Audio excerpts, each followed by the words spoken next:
Thank you all for joining us today for our webinar on riparian buffers.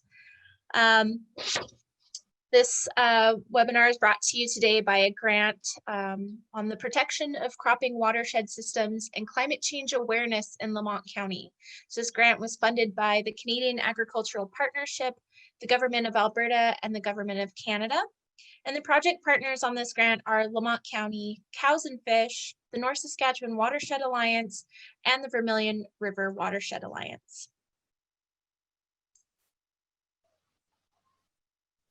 So before we get started, I just wanted to remind you all to please mute your microphone and turn off your video. This is just going to help us reduce noise and make it to where we have more bandwidth for the presenters. If you have questions during the presentations, please type them in the chat box and we will be answering questions in between the presentations. There will also be 15 minutes at the end of the webinar today for general discussion and questions, and you can feel free to use your microphone at this time. And also just to let you know, this webinar will be recorded and we are going to have it available to watch soon. So my name is Michelle Gordy. I am a watershed planning coordinator with the North Saskatchewan Watershed Alliance and the Vermilion River Watershed Alliance, and I'm going to be hosting the webinar today. So both of these organizations that I work for, they work with stakeholders across sectors to initiate and encourage activities that result in best practices for watershed management. So we all work together to protect the North Saskatchewan River and its tributaries. Today's presentation is basically going to be covering riparian buffers, going over some plant ID and invasive species. We're also going to be talking a little bit about invasive plant control and some of the watershed producer programs in Lamont County. So our first presenter today is Carrie O'Shaughnessy. She is a riparian specialist with the Alberta Riparian Habitat Management Society, which is more commonly known as Cows and Fish. Currently, it's based in Edmonton. So Carrie has been learning and sharing knowledge about riparian areas since she started with Cows and Fish about 20 years ago. She is grateful for the opportunity to explore Alberta's landscapes and for the people she's met along the way and will continue to meet. And then our second presenter, so they're going to be kind of handing it off to each other, is Tanya Lewiski. So she is a riparian specialist also with Cows and Fish. She's been there for 2.5 years and is also based out of Edmonton. One of her favorite aspects about working with Cows and Fish is the time she gets to spend talking about riparian plants. Whether, teaching plant ID basics during a field day or mentoring Cows and Fish field staff with advanced ID. She has a love of all plants, large and small, but has a particular soft spot for native prairie grasses. So I'm going to go ahead and stop sharing my screen and hand it over to Carrie.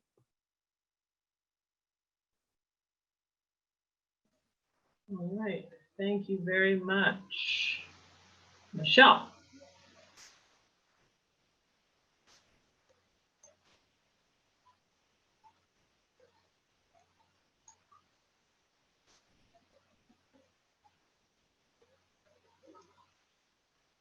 And thank you everyone for joining us today. It's, I guess, as we've heard over the last however many days or many months, it's unfortunate that we can't see you in person and can't be together, but we're really glad that you're able to join us for this short session and a bit of an introduction about riparian buffers and what kind of plants are growing in those areas.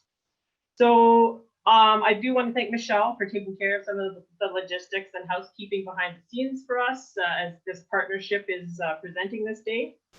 And also want to thank Brett in advance for his presentation at the end for wrapping up this session. So I'm going to start this off.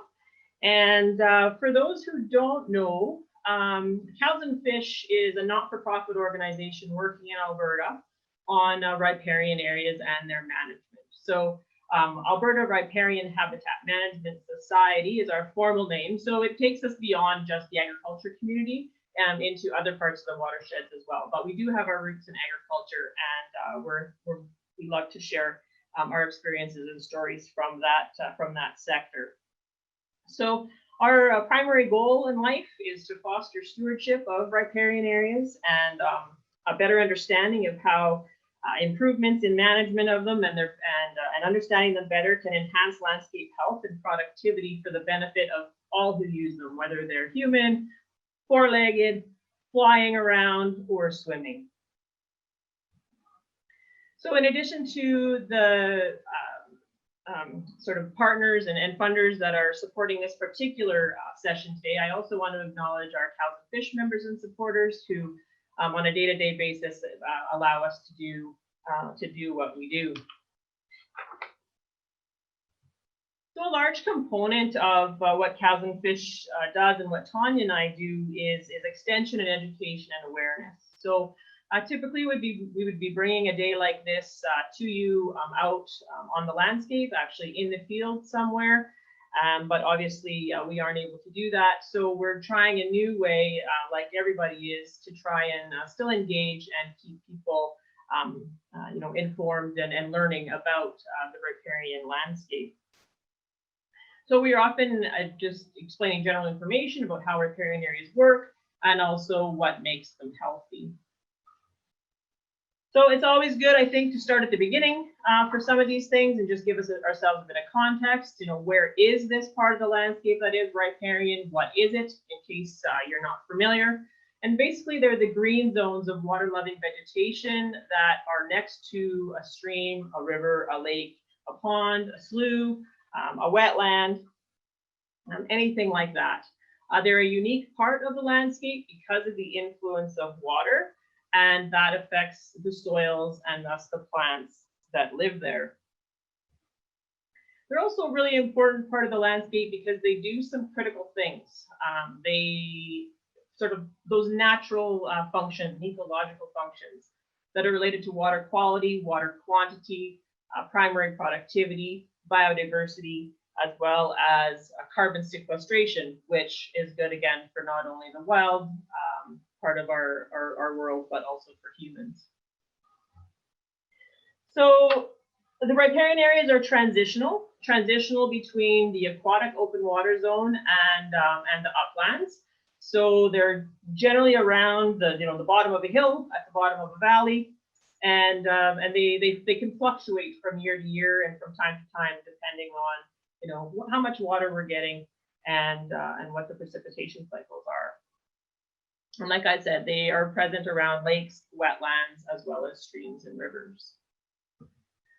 We've got a diverse province, so the riparian areas look different depending on where you are, but they function similarly. So again, lakes and wetlands, same thing. Sometimes there's open water, sometimes there's not.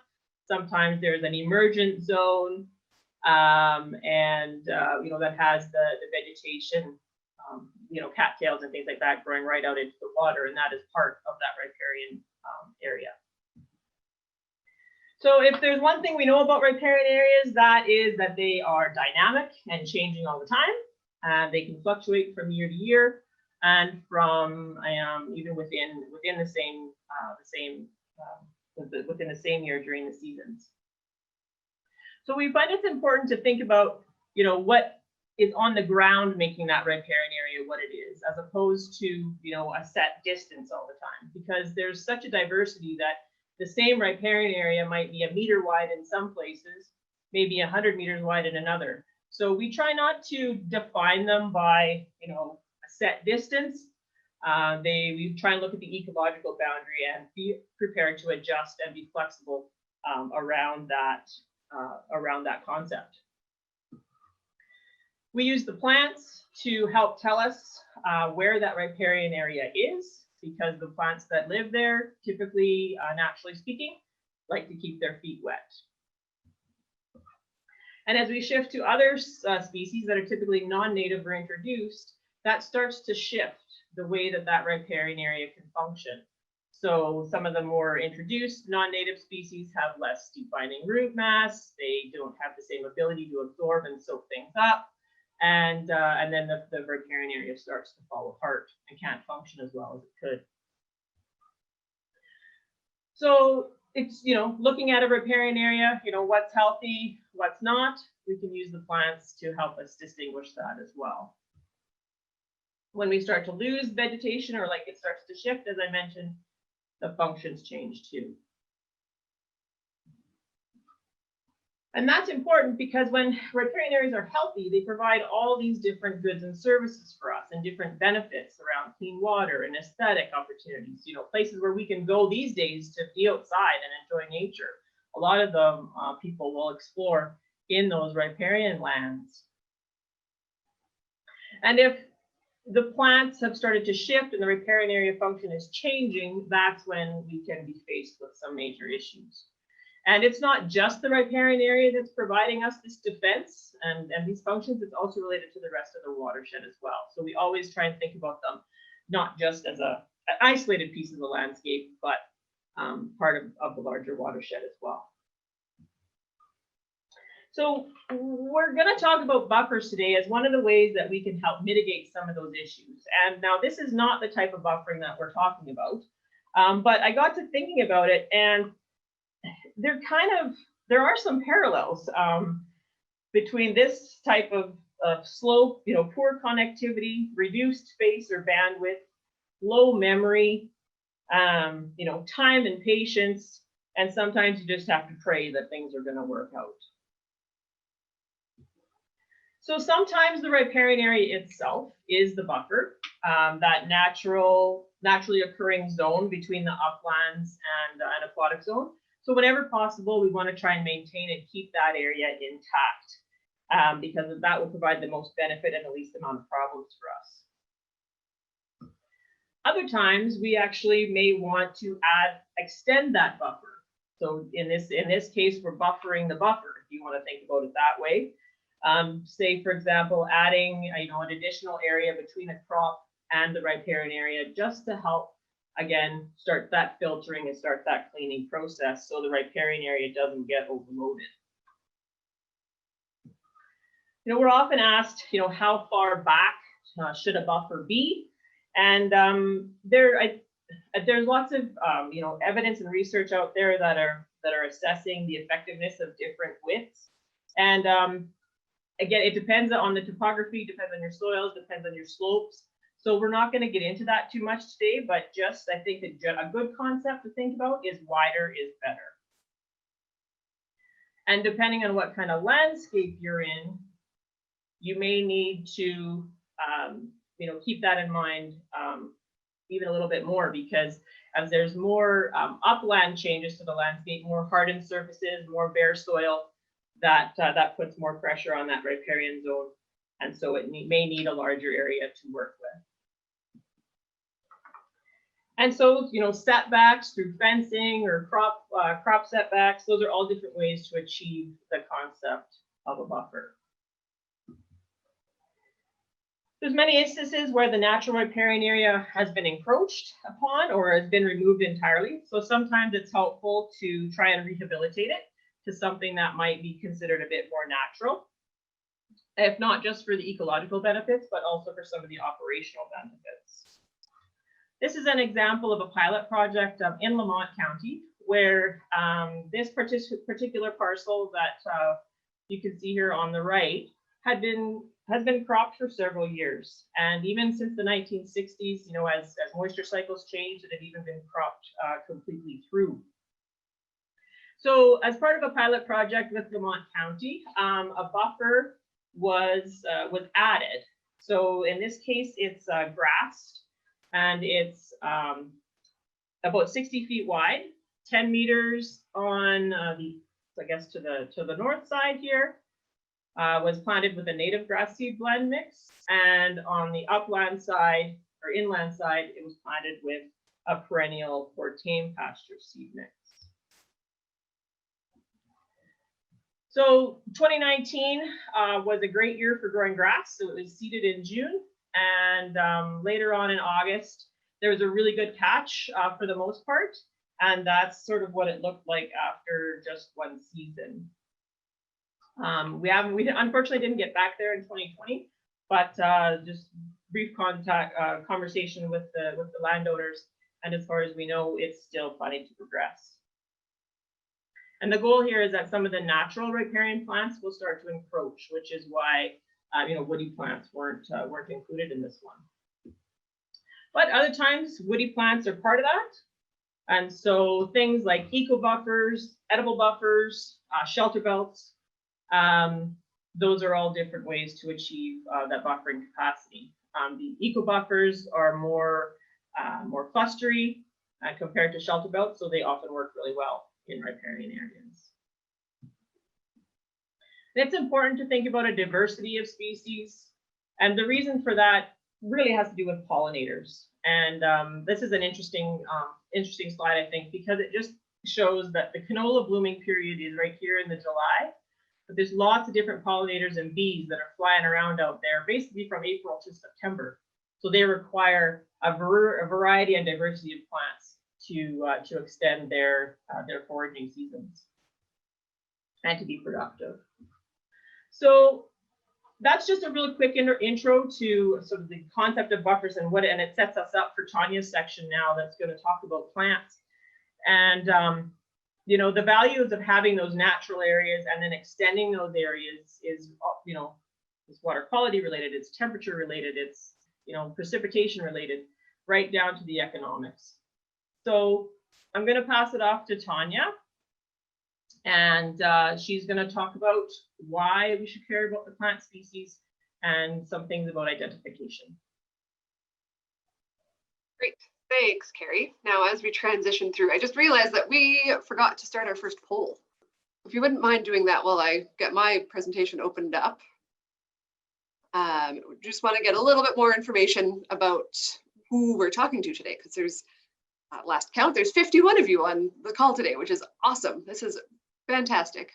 All right, I can launch that. So the first poll is which category best describes you, and are you a Lamont County resident?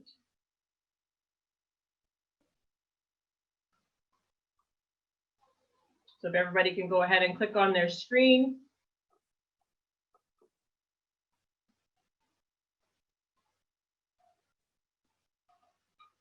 All right, are you seeing the right thing there, Carrie? Mm-hmm. Perfect.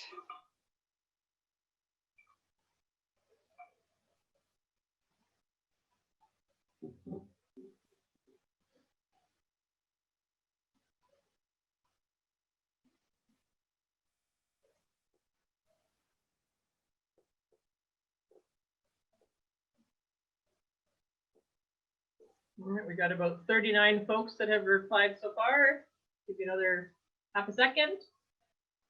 Try and catch everybody if we can.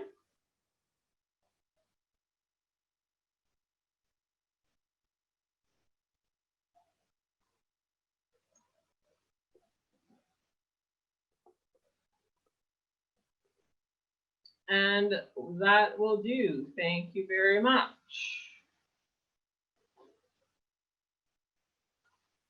Awesome. Well, thanks everyone for answering that question. And thanks, Carrie, for that introduction to riparian areas and buffers. So now we're going to move on to the riparian plant ID portion of the day. But before we start that, we have to ask ourselves, why should we even care about plant ID? So at Cows and Fish, if you've been to a field day with us, you probably know that we kind of like plants.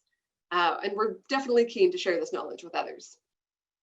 But if you're not too sure if botany is your thing, the outdoors probably is. And well, when you're outside, you're surrounded by plants. So by recognizing what is growing around you, you can have a better idea of what those plants and communities are telling you. If you make your living off the land, you can use plants as a clue to whether they're responding to pressures like drought, grazing, or heavy use, or whether they're beginning to recover after being stressed. So knowing the dominant species in your pasture can also help you determine your carrying capacity, as each plant has a different forage value. As we know, certain plants are poisonous to animals and humans, so it's helpful to recognize these species, especially if you're planning on eating any. Also, knowing what plants are native to an area can help keep your yards or gardens more drought tolerant, as species that are adapted to the local climate will fare better with less effort, as well as supporting local biodiversity. And lastly, for the joy of impressing your friends, or annoying your friends, depending on who your friends are, some say that just being able to recognize what's around you has value. And that's something, there's something to be said about knowing the names of the plants that you walk through or walk by every day. There we go. So let's get started. Often when we talk about plant ID, we break them into their life form. So knowing these 4 categories will help you narrow down what it is you're looking at. The species that I'm going to introduce to you today are predominantly native riparian species that you would expect to find in the parkland natural region of the province, though many of the species are also found across the province. So trees. We all know what trees are. They are large, they're woody, they have one central trunk, and they are the largest of our life forms in Alberta. We're not going to cover any tree species today. It'll save time for our other 3 categories. So shrubs is the next one. So like trees, they also have woody stems, but instead of having a central trunk, they have many branching stems. They can be very small, so almost ground cover, or they can be almost tree-like. So they're very diverse in their size. Forbs are broadleaf plants. They are herbaceous, often with pretty flowers. So when we think about our wildflowers, these would all be considered to be forbs. And grasses and grass-like species. So we all know what a grass looks like when we mow them in our lawns. We pull quackgrass from our grass or from our gardens. Some of us manage pastures full of them for livestock.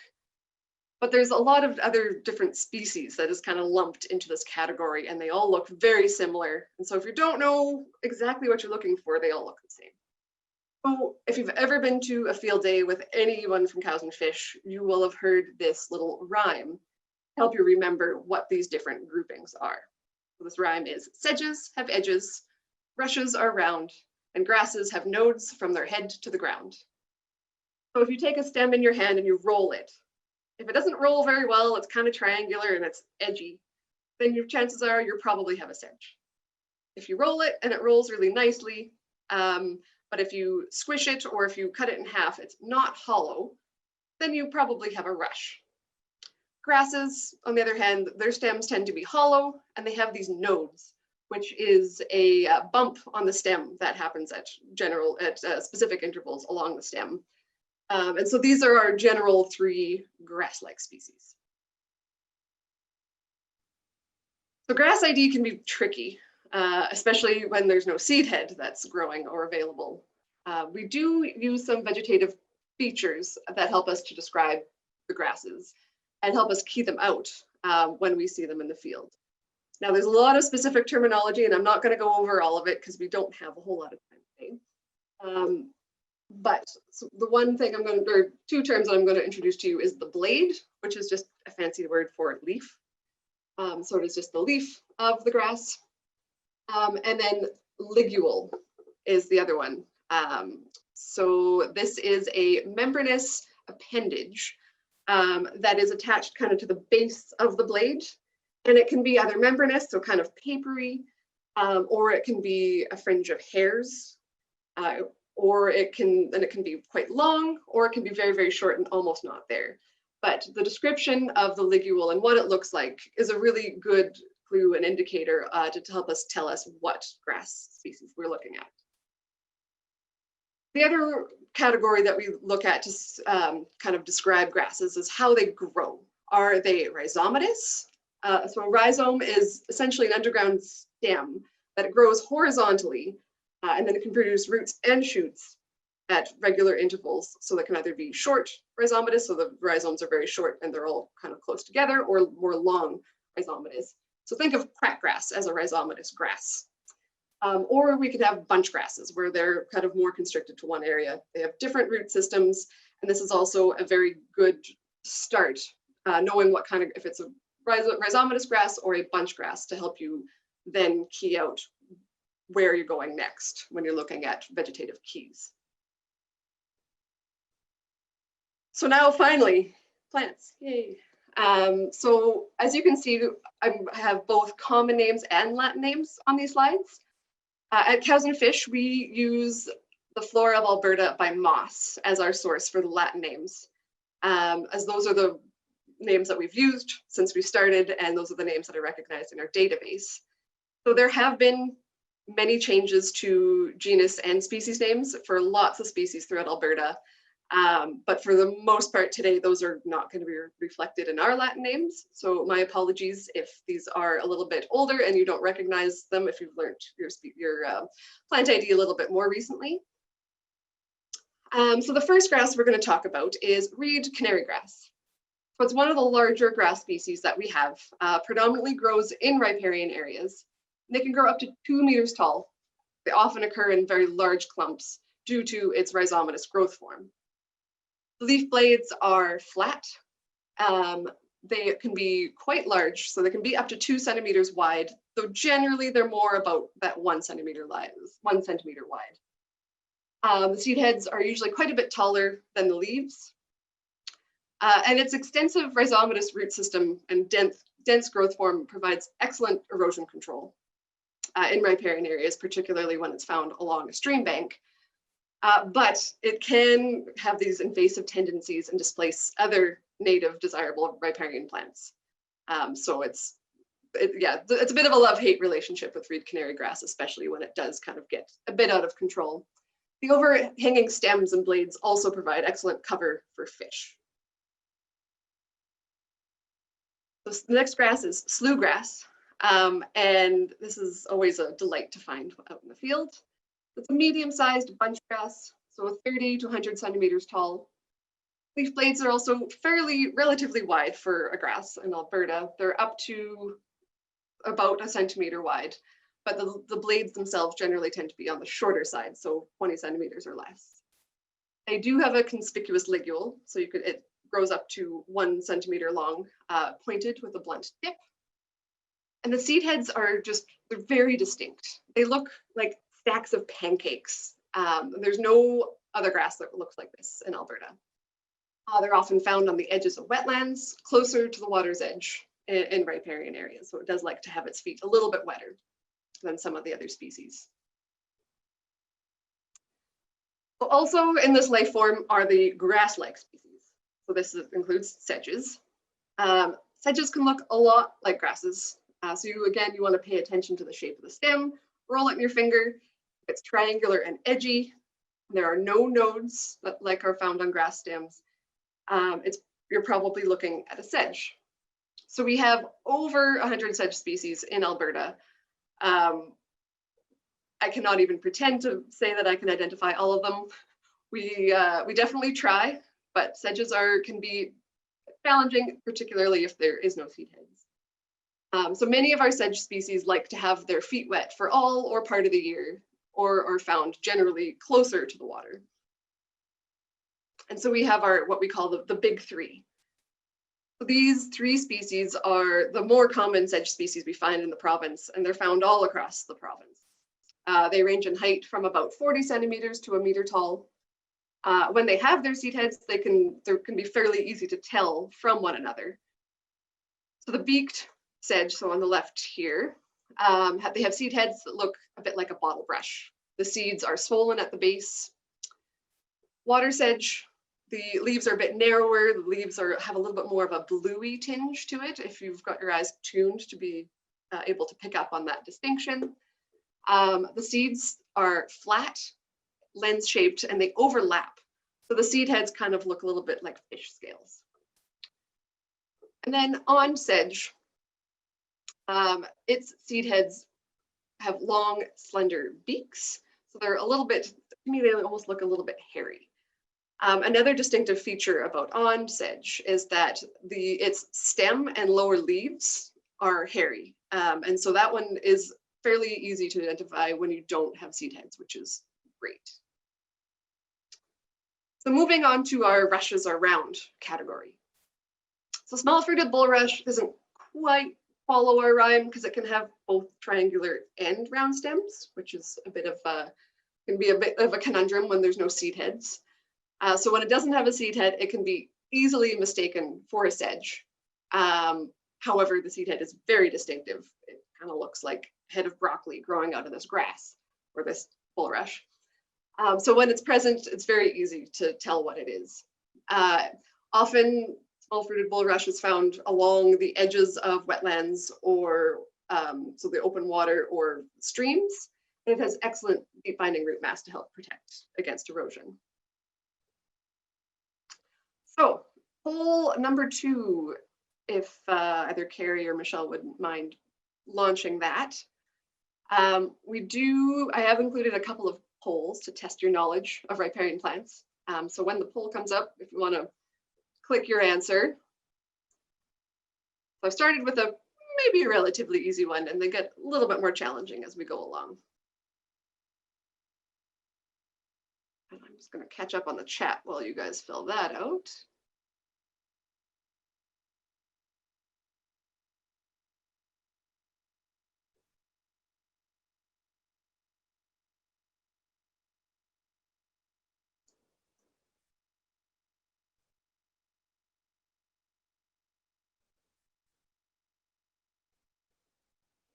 And I haven't tricked you at all. All right, and I'll give you guys another 10 seconds or so to keep getting those votes in. We've got about 63% of the folks have voted.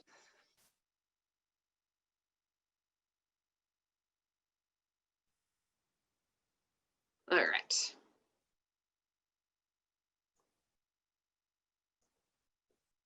So I didn't trick anybody. This is the common bulrush. And again, without having context, it could be mistaken for other species, but mostly just wanted to make the point that it is often called a common cattail, or cattail and bulrush are often confused between them, but this is actually, yeah, this is our, there we go, great bulrush. This is a perennial species with also it has a creeping rhizome, and it can grow up to 3 meters tall, which is quite large. The stems are round, usually soft and easily compressed if you squish them between your fingers. It is also generally emergent, so it is found in the water with its feet or roots in some degree of standing water, or at least close, if there's standing water or water close to the surface.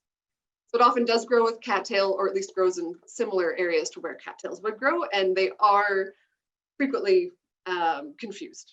But cattails are they've got tall, flat leaves that look almost grass-like, but they are actually indeed a forb, not even a grass-like species. And they have the flowering head looks more like a hot dog on a stick. All right, so moving on to our shrubs. When we think about shrubs in riparian areas, we often think about willows. So this is a group of plants that commonly just get lumped together. That's a willow species, and we don't go further than that. But with cows and fish, we do try our best to identify them to species. We have about 40 willow species in Alberta, and they are quite variable in their growth form. Some are very tall and tree-like, while others don't grow much taller than, say, your knee. So Bebb's willow is the first one I'm going to talk about today. So it's a species that is common throughout the whole province, and it can be quite tall, up to 5 meters. The leaves look like they've been imprinted with the veins that look like they've kind of been depressed. So the underside of the leaves are what we call a glaucus. So this is an important term we use when talking about willows, which just means that it has a white waxy powder on the underside that can be rubbed off when you rub it with your fingers. With Bebb's willow, the underside could also be hairy instead of glaucous. So while this species can be found throughout the riparian zone, it is generally found a little bit further back in the riparian area and can also be found in upland locations. So Sandbar willow is the last willow I'm going to talk about today. So this species is also quite tall, up to 4 meters tall, and its leaves are the key to identifying this willow species. Its leaves are very long and linear, and the underside is green. It is not glaucous. It also has a bit of a different growth form to most willows, one that we call columnar growth form. So the branches generally come off 1 or 2 main stems and are very close to the stem. So it's very tall and kind of wispy looking, and is kind of goes along with the wind very easily. And so it's wispy looking rather than filled out and bushy like a lot of the other willows are. Very common in gravelly or sandy floodplains. Red-osier Dogwood is also very common in riparian areas. It can be up to 3 meters tall, so moderately sized shrub. It has very distinctive red branches, and it has opposite leaves with parallel veins. So this is kind of a defining feature for this shrubby species. It has white flowers that turn into white berries later in the season, and these berries are not edible to humans. Cows and fish, we refer to it as the ice cream plant. So it's highly palatable to both livestock and wildlife. So it can often be found browsed quite heavily, and is often one of the first species to disappear from a riparian area that has been overgrazed or subject to a lot of grazing pressure, either by livestock or wildlife. All right, so poll number 3, if you please. What is this plant? Ooh, where is our poll?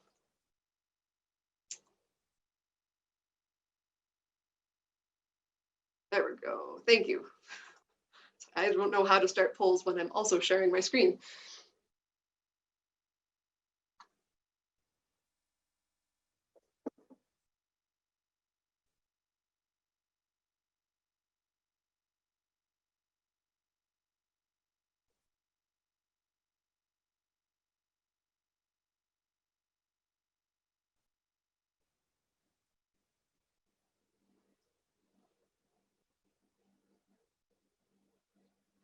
All right. So 94% of you knew exactly what we're looking at, which is awesome. So this is indeed twining honeysuckle. So this is considered a shrub, though it doesn't always look like it is. But it's a woody vine, and so it can twine itself up a tree or up a fence post or along the ground. The mature bark is light colored and kind of shredding, so it's kind of peeling off the main stem. It also has opposite leaves, and the uppermost of which are kind of joined at the base, forming this really neat terminal cup-shaped leaf. So it's found in riparian areas, but it is not an obligate riparian species, so it isn't exclusively found in riparian areas. It can also be found in upland habitats. And then moving on to the last life form that we're going to look at today, the wildflowers. The wild mint is often found in riparian areas across the province. It is very aromatic. Often I smell it before I even see it. So many species in the mint family are aromatic, but none smell quite as strongly, and none that have the stereotypical peppermint smell. Species in the mint family also generally have square stems or four-sided stems. So if you try and roll it in your fingers, it's edgy, but instead of being triangular, it's square. The flowers are found in dense whorled clusters, and the axils are at the base of the leaves. The flowers generally are purpley white, and the species is very common across the province and is generally only found in riparian areas. The marsh ragwort is the next species I'm going to talk about. And while it isn't necessarily common, it does tend to be abundant when it is found. So we do often get lots of questions about it when it is found in an area. The stems are soft, hollow, and very densely hairy and fuzzy, particularly when they're young. The leaf edges are wavy, and they clasp the stems. They don't have little stems on leaves. The flowers are daisy-like and a dense cluster at the top. They're often found in a ring around wetlands. So oftentimes we find that plants grow in distinctive bands that change as we move away from the center of a wetland. And this plant can make up one of those bands, can make up much of one of those bands. The Canada anemone is another native plant that we find in riparian areas. It has white flowers that grow on a long stalk above the leaves. The leaves are divided or lobed into 3 to 5 sections, which is what we call palmately divided. It can form dense and large patches in low moist areas and edges of woodlands. So again, it's not exclusively a riparian plant, but it generally is an indicator of moisture where it is found. And because of its typically dense growth form, it can be mistaken as a noxious or an undesirable weed. But it is just a native species that has those same tendencies. All right, and for the last poll of the day, so, we can get someone to launch poll number 4. What is this lovely plant?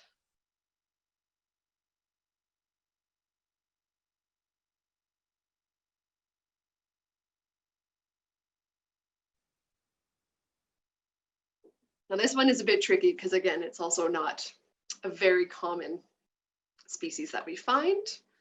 Not uncommon, but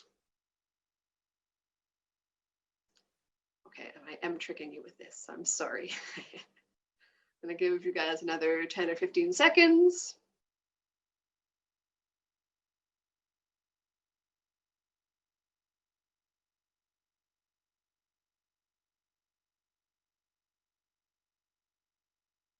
All right, so we have equal voting between 2 of the species, the options here. So fringed loosestrife or riparian marigold. This is, we are looking at fringed loosestrife. See, so it is a perennial and it's kind of a delicate looking plant, 30 to 60 centimeters tall, has opposite leaves, and the leaf stalks have a hairy fringe on one side. So that's how it gets its name, the fringed loosestrife. The lovely yellow flowers come out of the axils in groups of 1 to 3, generally in groups of 2, and they have this kind of droopy appearance. So the flowers are almost always like looking at the ground. So it's always a delight coming across this species. I don't know what it is about it, but I really like it.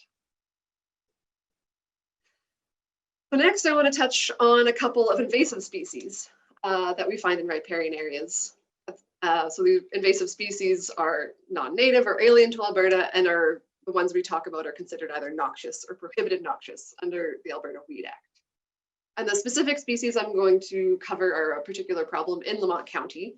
And so following my section, Brett from the county will touch on some suggestions on how to control them. The first of which is Himalayan balsam.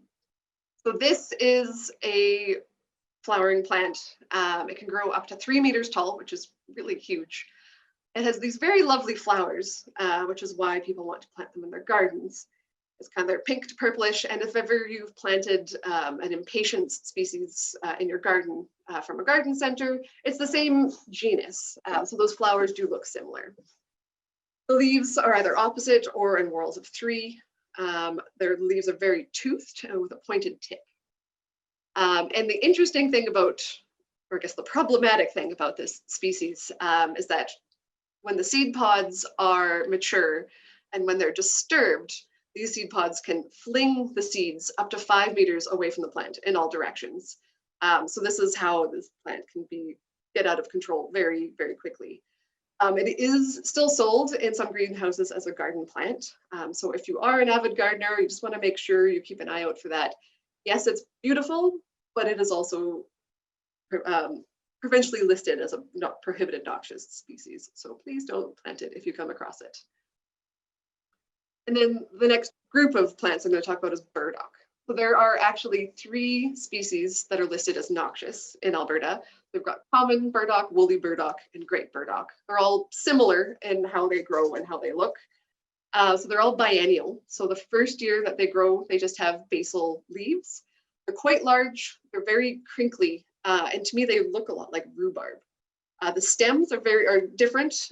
They're not red and juicy like rhubarb is, and they tend to be a little bit more green and a little bit more rough.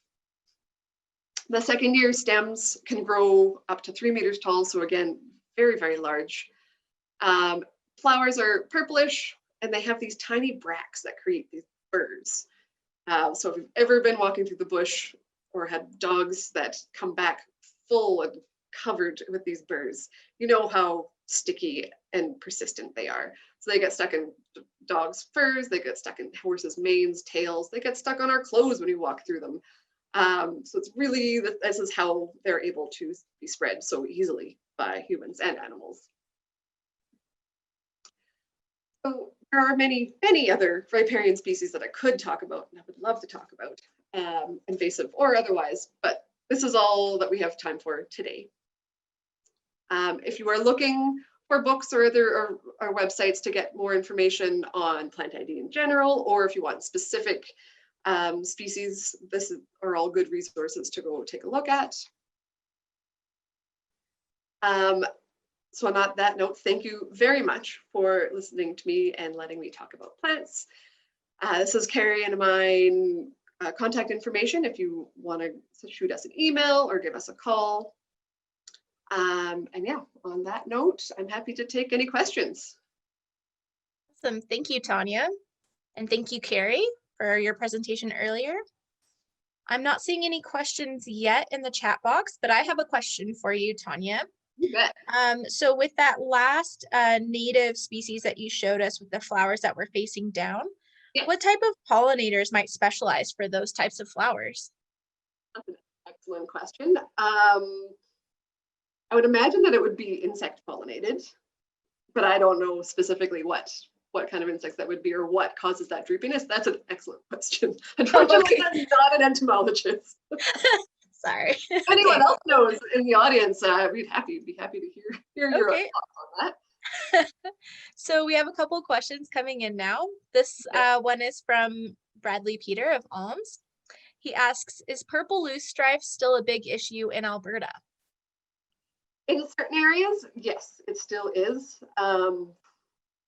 Personally, working with cows and fish, I don't think I've ever come across it, but I know as an organization we have. Yeah, that's a good question. Through Alms, do you guys see lots of purple loosestrife? I guess that's a question I can ask you guys as well. If you don't mind me cutting in on that one. Yeah, there was a very successful campaign across Alberta where they did a bounty for purple loosestrife, right?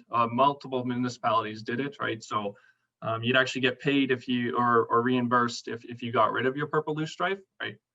So it tends to knock it back a lot, right? We don't have any in Lamont County that I've seen so far, and I hope that is consistent and still upholds. But it was a very successful campaign that was ran a little bit a while ago that they did a bounty for the purple loosestrife, and they got a lot of it cleared out of the province. So awesome. That's really good to know. Thanks, Brett. Thank you, Brett. Okay, we have another question here from Christine Campbell of Alice.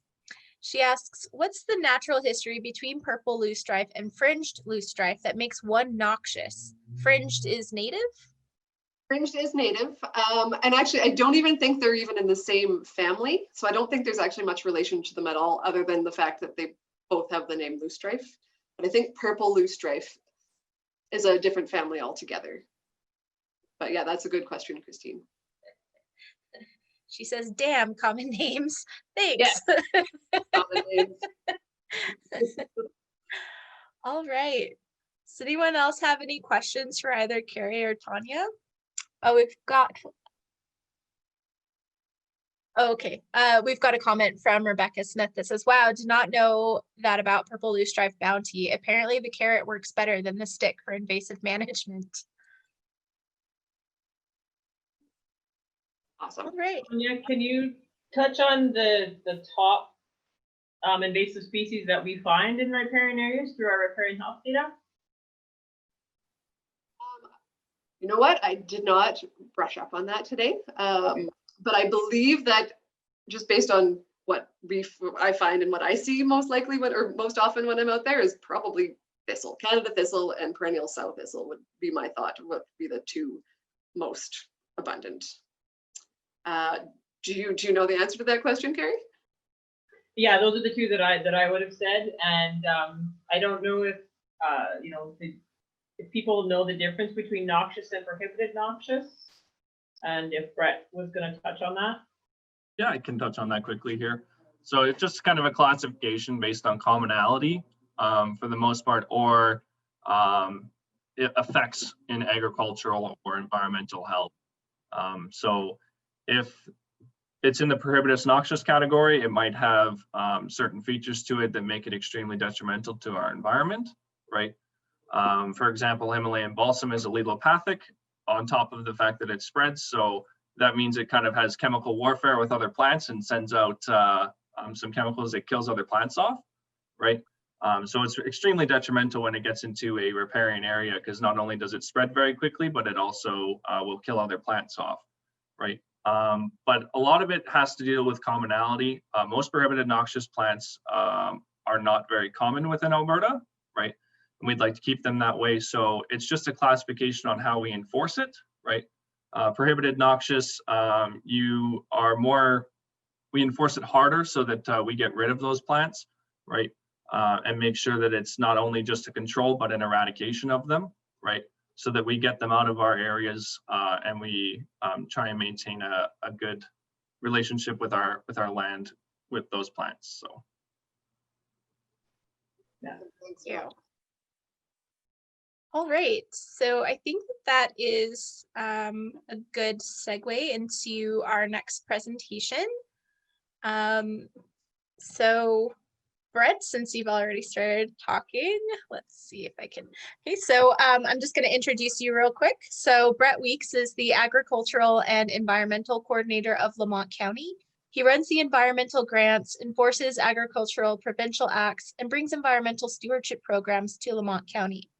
His background is in agriculture and working in the industry, transitioning from a weed inspector to the agricultural and environmental coordinator position over the past 3 years. And so now he is going to share his screen and start his presentation.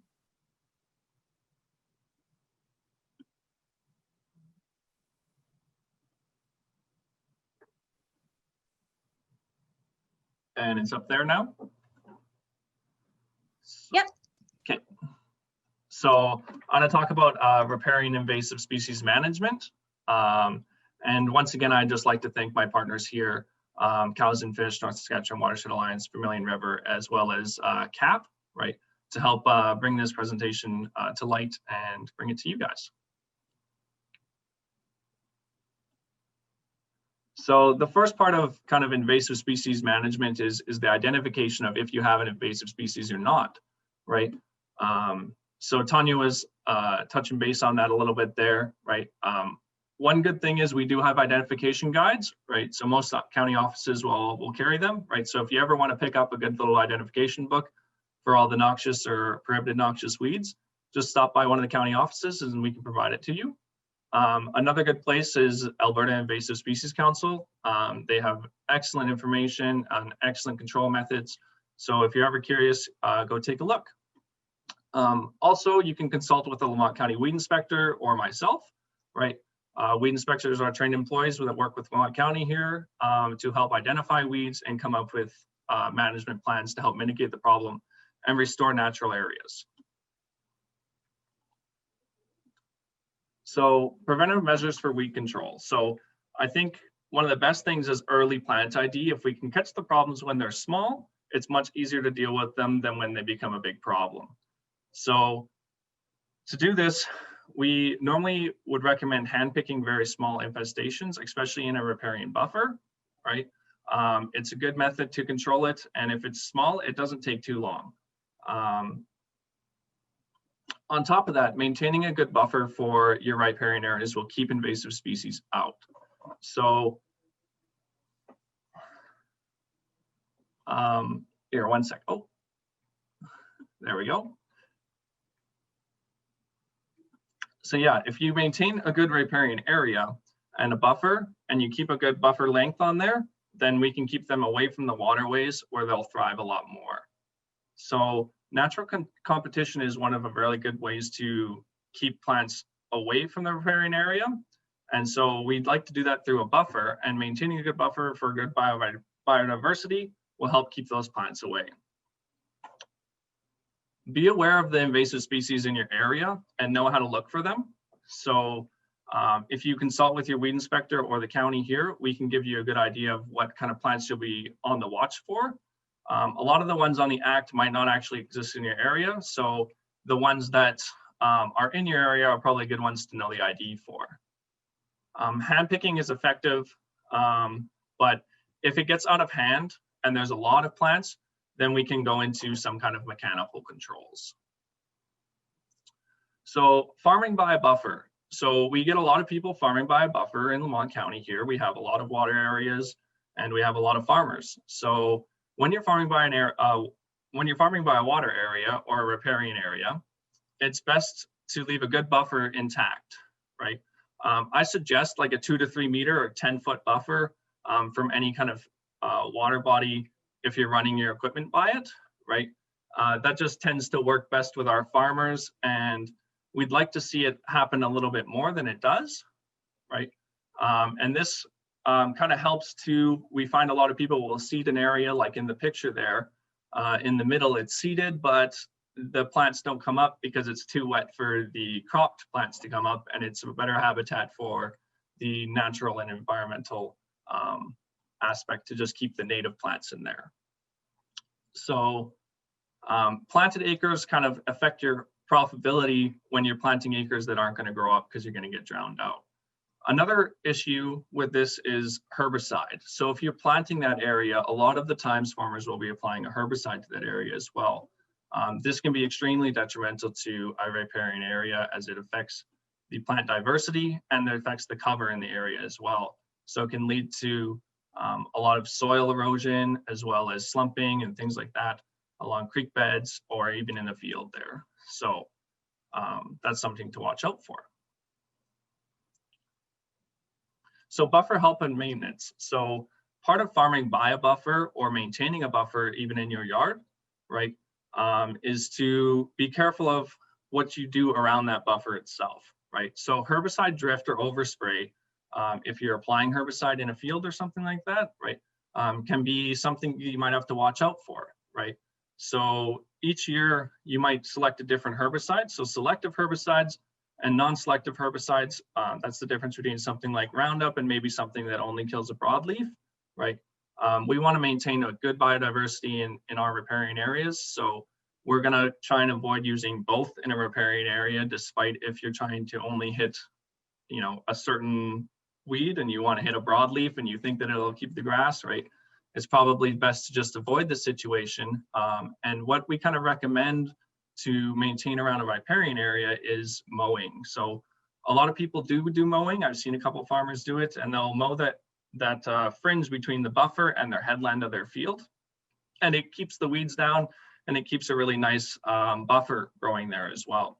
So it's also important to avoid fertilizer overlap as well, as you can get a lot of nitrogen runoff into your water streams, and it can affect some lakes and streams and a lot of water bodies downriver from it with nitrogen blooms and algae blooms. So dealing with a weed infestation in an area here in Lamont County is most likely that we're not going to use herbicides next to a riparian area. So we have to look for alternative options, right? This way we can maintain good biodiversity as well as overall riparian health. So mechanical control is often used an effective way to control invasive weeds near a water body. Periodically like picking the plants or cutting the plants will make it very hard for those plants to produce seeds and reproduce the next year. So this is a very effective way to control biennials and even just kind of like your annuals that come back just from the seed there. So we have done a couple projects where we mow them, or we'll pick them, or we'll cut them down with a brush saw, right?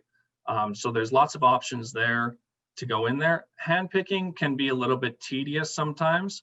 So what we suggest if you have a larger infestation, you don't have access to a mower, is to just hand pick a little bit each day from the spring as you're going along. And if you go by and you pick 10 plants here and you pick 10 plants there, sooner than later, it's actually kind of impressive how fast you can clean it up. So that's always a good option. Tilling and reseeding an area is a little bit more extensive. We've done it, well, this is actually part of our CAP program as well, right? Is to till up the area by a riparian area and then reseed it to establish a buffer, right? So you can establish a buffer doing this. It's a little bit more work, but if you contact the county here, we can help you out for sure. And we can find out what program might help you out the best here, or we can even assist you with some of the work. and planning, or set you up with the right people anyways. So we also do some interesting things here in Lamont County in terms of biological control. So some of the biological controls that we do involve releasing insects. So it's actually kind of a really cool program that we do, where when we have areas that are susceptible to damage from herbicides or even activity in those areas, such as riparian areas, we will do an insect release. So some of these insects that we currently use target, for example, yellow toadflax. And so we release these weevils onto the yellow toadflax, and they kind of munch at the stem and they munch at the seed pods. And they just kind of overall wreck the seed viability for the plant, right? And so my biggest concern with this was if they actually will escape from our sites and go in and hurt other plants, right? But apparently these weevils, they only eat toadflax, which is kind of nice. It's like how a panda only eats eucalyptus leaves, or bamboo there, sorry. So it's really interesting. So they'll just eat the patch of toadflax there for a little while, and then once they eat all the toadflax and all the toadflax dies, then they'll kind of fade out as well. So we've had some varying results, especially with the cold winters here, with the bug survivability. But hopefully this year I have a couple sites now already that we look like we're gonna have a good winter for the bugs here. And so I'm excited about that. Also, good biological controls is just establishing good competition within an area. So establishing a good grass mix, a native forage mix, and letting those native plants creep back in, having your mints come in, having your trees and your buffers come in, so that we can maintain a good area and keep the weeds back. So part of our weed inspection program is that we kind of help farmers make environmental plans. So we do things online with the EFP, so environmental farm plans. And so we'll help you evaluate your farm site, evaluate your yards, and find out a good environmental practice for you to initially set you up, but also will help you plan out a weed control program, right? So for example, this picture here, that's the same area infested with burdock, and it actually dips down into a riparian area on the other side. So this is the top part. So we assisted the people living here with doing some of the control, right? So we helped them set up to bring in a mower and things like that. So it's a little bit of cost to them, but at least we can help them, give them the resources to clean up their yard, and it makes a huge difference, their access to their yard, as well as for the environmental impact of having so many weeds in one area and having such a change in the biodiversity of that area, right?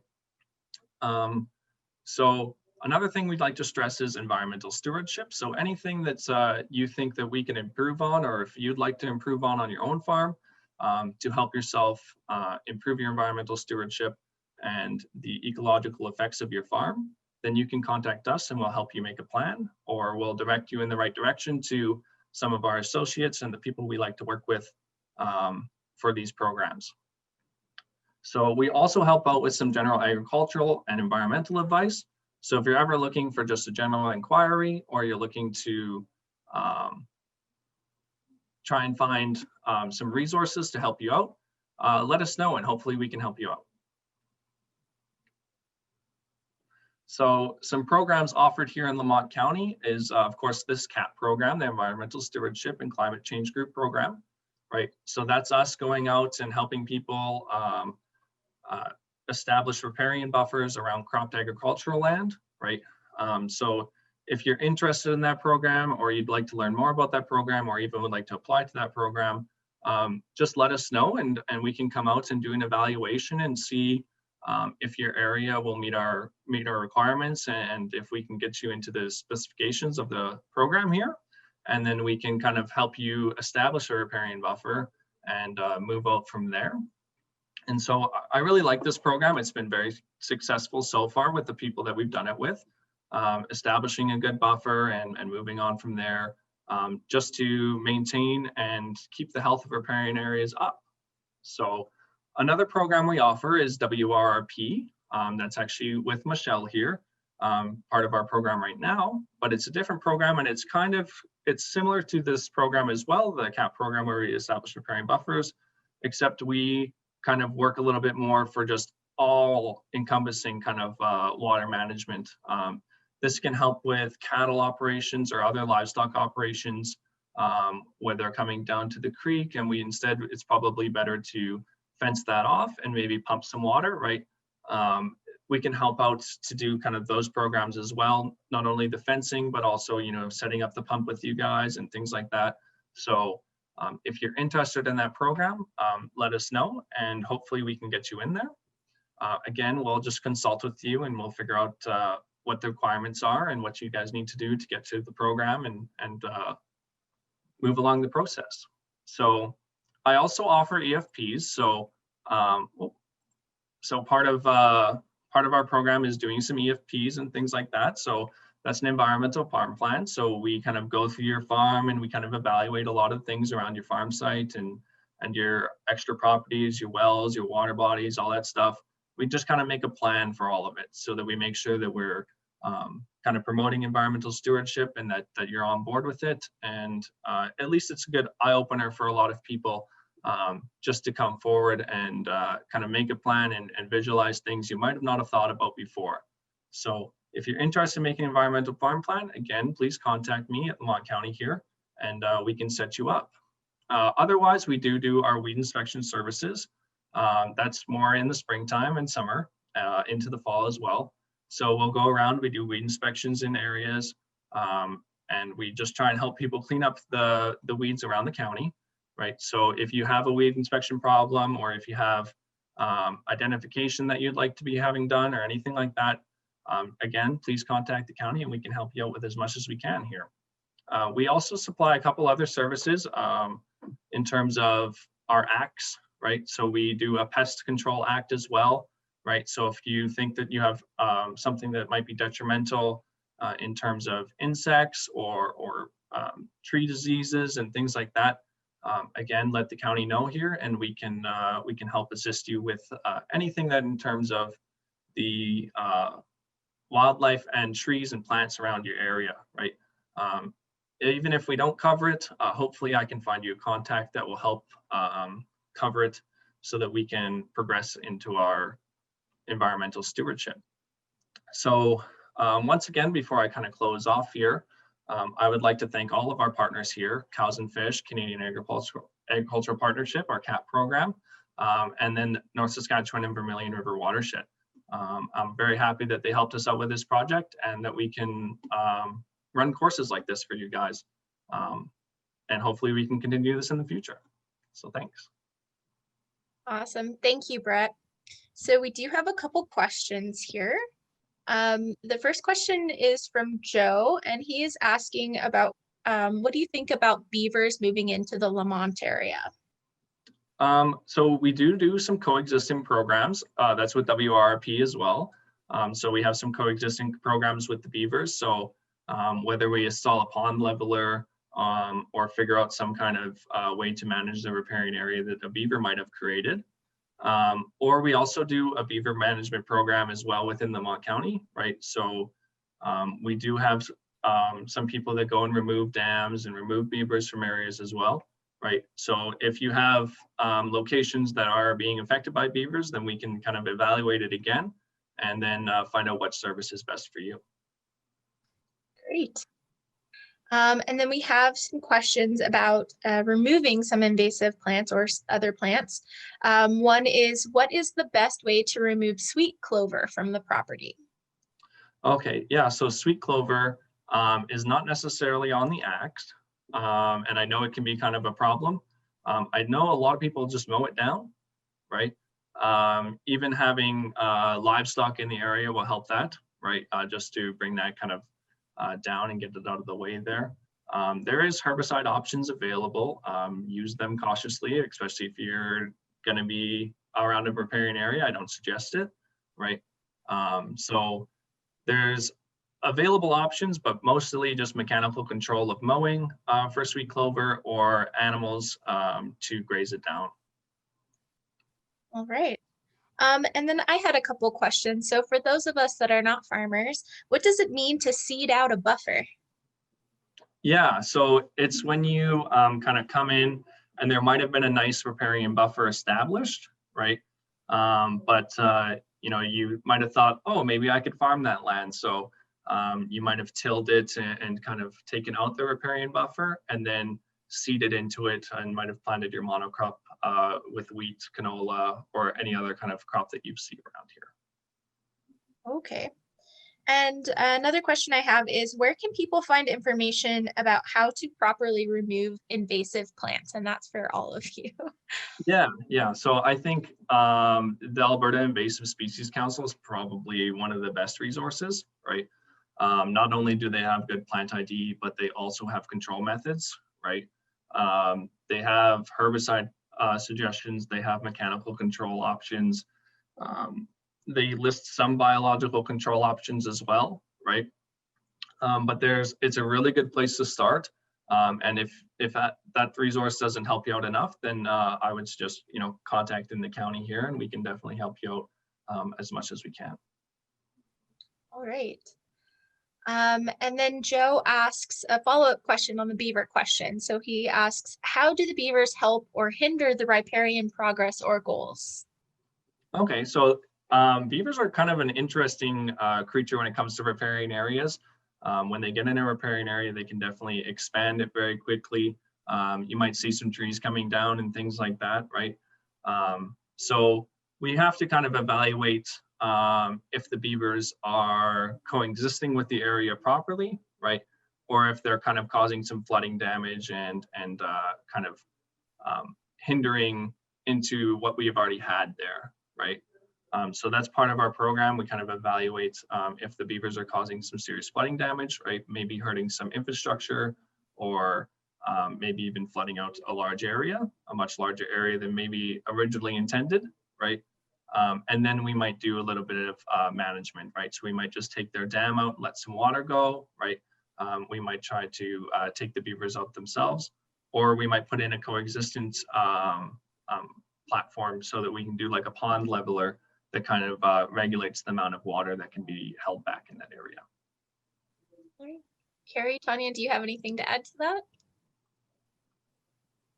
I think that, like you said, Red, beavers are an interesting one because they have many benefits for our landscapes, but they also pose, you know, some fairly immediate and short-term issues, or people have a perception of issues that, you know, that they're showing. They're cutting down trees, they're flooding an area that we maybe previously used. So I think beavers are a really good example of where and why leaving a buffer area and an intact floodplain and flood-prone zone over even through the dry years it is so important, because they do move in and out of an area. You know, they were in Lamont County, I'm sure, you know, years and years ago, and now the cycle is changing and they're coming back. So I think they do have some short-term challenges, but they don't necessarily compact soil or change the plant,